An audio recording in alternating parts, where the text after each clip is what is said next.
आणि आता आणखी काही घडामोडी बातमी येते नाशिकमधून। नाशिकमधल्या एका कंपनीतलं धर्मांतर आणि अत्याचार प्रकरण समोर आलेलं, त्या संदर्भातली एक मोठी अपडेट आहे। अश्लील व्हिडिओ दाखवून त्यांच्या कुटुंबांची भीती घालून धर्मांतर करायचं, हिंदू मुलींच्या शरीरावर नव्हे तर श्रद्धेवरही घाव घालत होते, हिंदू देवदेवतांचा अपमान करून अश्लील शेरेबाजी करत होते आणि हिंदू मुलींच्या शरीराला स्पर्श करून त्यांना प्रेमात अडकवायचे, अशी धक्कादायक माहिती एसआयटीच्या तपासातून समोर आली आहे। कंपनीत नोकरी करणाऱ्या अनेक मुली आणि महिलांना हे त्यांच्या एकट्यासोबत घडत असल्याचं वाटत होतं, मात्र कालांतराने सर्व आणि फक्त हिंदू मुलींसोबत घडत असल्याचं उघड झालंय।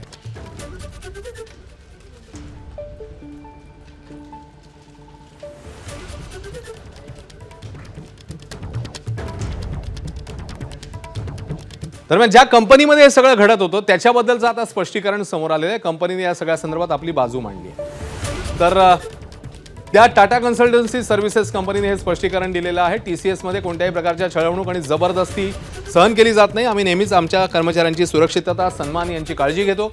नाशिकमधील या प्रकरणाची माहिती मिळताच आम्ही तात्काळ कारवाई केली असून अंतर्गत चौकशी प्रक्रिया सुरू आहे। आरोप असलेल्या कर्मचाऱ्यांना चौकशी पूर्ण होईपर्यंत निलंबित करण्यात आले, असं टीसीएसने आपल्या निवेदनात म्हटलेलं आहे।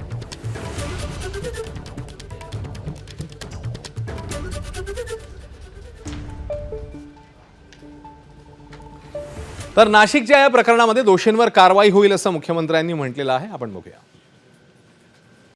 नाशिकमध्ये देखील लव जिहाद सारखे प्रकार कॉर्पोरेट कंपनीमध्ये पाहायला मिळतात। नाशिकचा विषय मी कालच बोललेलो आहे। आम्ही त्याच्या खालपर्यंत चाललो आहे आणि त्यातनं आम्ही निश्चितपणे सगळं सत्य बाहेर काढून दोषींना कुठल्याही परिस्थितीत शासन होईल।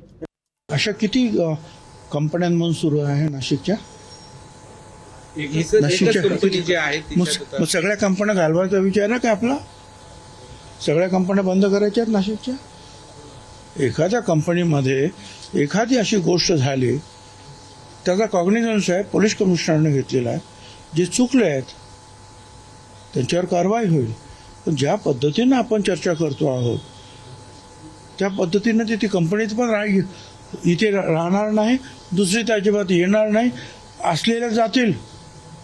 नाही, मला वाटतं केवळ कंपनी बंद करून चालणार नाही, हे तर हिमनागाचं टोक असू शकेल।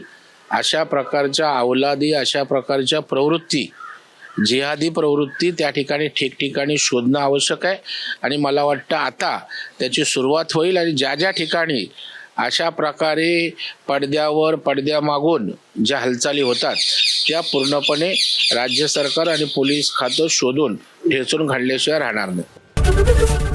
एबीपी माझा, उघडा डोळे बघा नीट।